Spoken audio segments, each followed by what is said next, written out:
Joining us now is Senator Mike Lee. Senator, thank you for taking the time. Senator, you have a component of the big, beautiful bill that is about federal lands. There's been a lot of misinformation and propaganda about it. I love what you're trying to do here. And some people are against it because they're actually not understanding what it is. And I would be against it if it's what they thought it was. But, Senator, what is in the bill and what are you trying to accomplish here? The whole idea behind the need for what we're starting to call the Freedom Zone housing plan is that we've got a nationwide shortage of homes, particularly in the western United States. And that's not acceptable in America. Americans need and deserve the chance to buy a home. Now, coincidentally, the U.S. government owns about 640 million acres of land, nearly a third of all land mass in the U.S. And a lot of that goes unused and mismanaged by the U.S. government.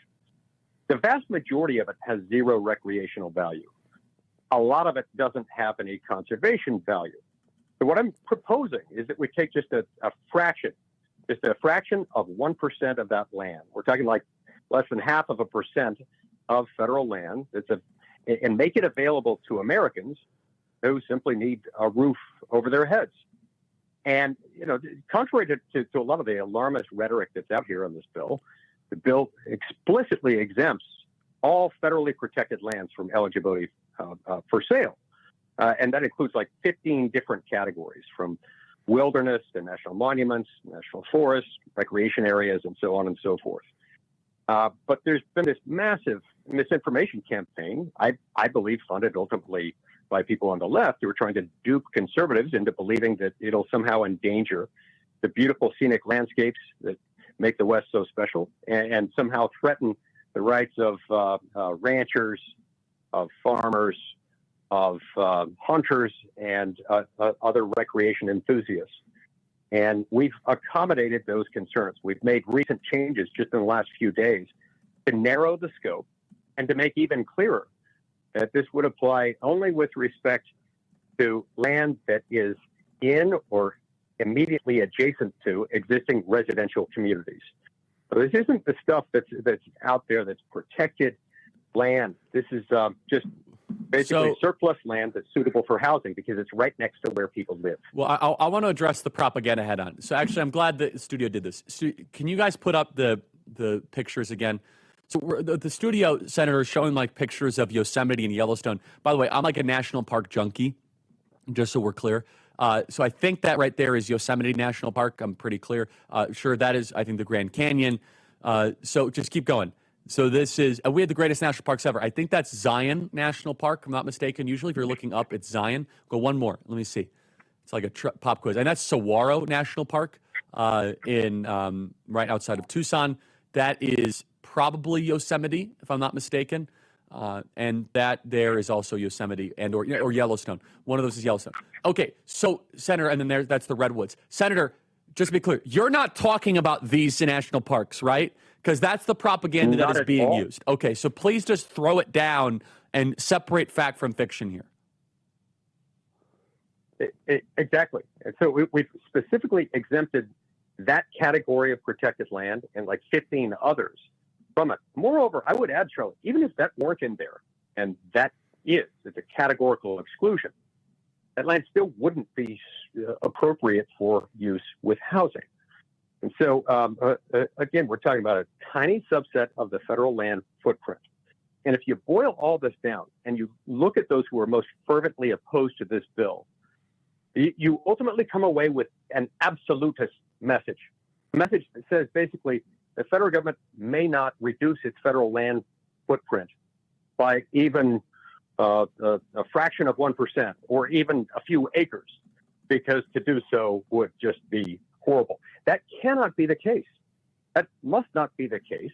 This land is owned by the U.S. government. Not all of it is appropriate for conservation, for hiking, for recreation, for hunting. And some of it really is most appropriate or only appropriate for use in the housing area. There's no reason not to allow a process by which people can gain access to that and have a review done as to whether the land in question is appropriate for housing. Yeah, and so some hunters are pushing back against this.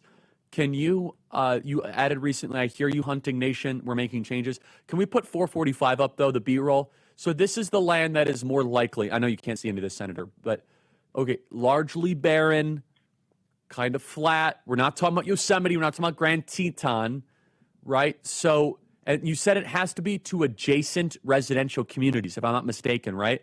So it's only making the residential communities more contiguous. This is not a new community in the middle of Yellowstone. We're not getting condos Correct. in Yellowstone. No, that's exactly right. For about 10 independent reasons, you're not getting condos in Yellowstone. And it also prioritizes single-family housing, by the way. But the most recent changes involve removing all Forest Service land. We're not selling off forests.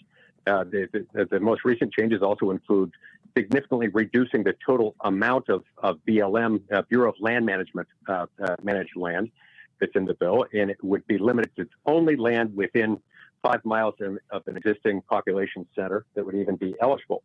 And then, the idea here is to establish these freedom zones and housing within those to ensure that the lands benefit American families, and they protect our farmers, our ranchers, and our recreational users.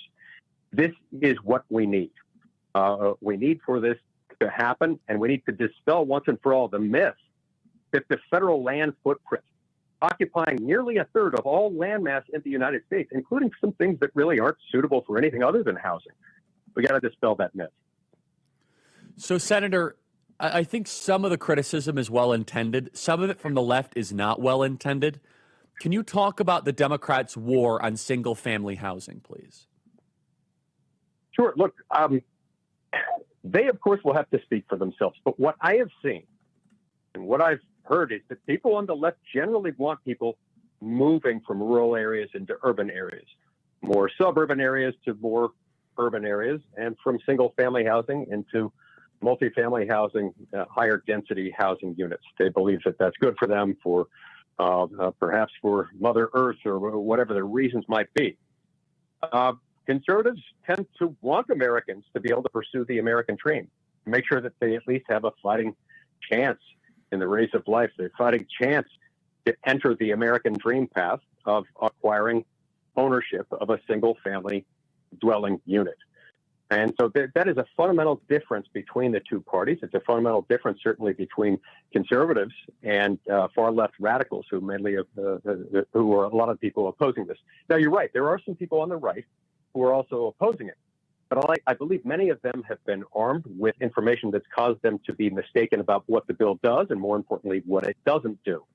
The left has been very creative and effective at how they've seeded the field with this information, putting out maps that misstate, misrepresent, and dramatically overstate what the bill would do. We haven't put out maps because there are a whole bunch of criteria established by the legislation. And those criteria are very difficult to reduce to a map, and putting out the maps that the left has on this suggests a massive amount of land that could never be sold, in part because it wouldn't be suitable for housing. And so, Senator, in closing, let me just put these maps up on screen. So let's say, what is it? Fear mongers are 444. Let's put 444 up on screen here. So that's what there are fear mongering about, but it's really 443. Put 443 up on screen. That's how small of the land. I can't even see it. It's so small. How many new houses would this potentially result in, Senator? In a number of Western states where this would apply, you could potentially double over a number of years the single-family, the supply of single-family homes, but do so on a footprint of less than a fraction of 1%, less than 0.5% of all federal land owned. That's what we're talking about here. And these are not sensitive lands. They are not lands that are out there that are part of an environment that's appropriate for hunting, for hiking, for fishing, etc. These are things that are in or immediately adjacent to established residential inhabited communities. That's all we're dealing with. And I really appreciate you letting me come on your show to explain what the bill does and what it doesn't do.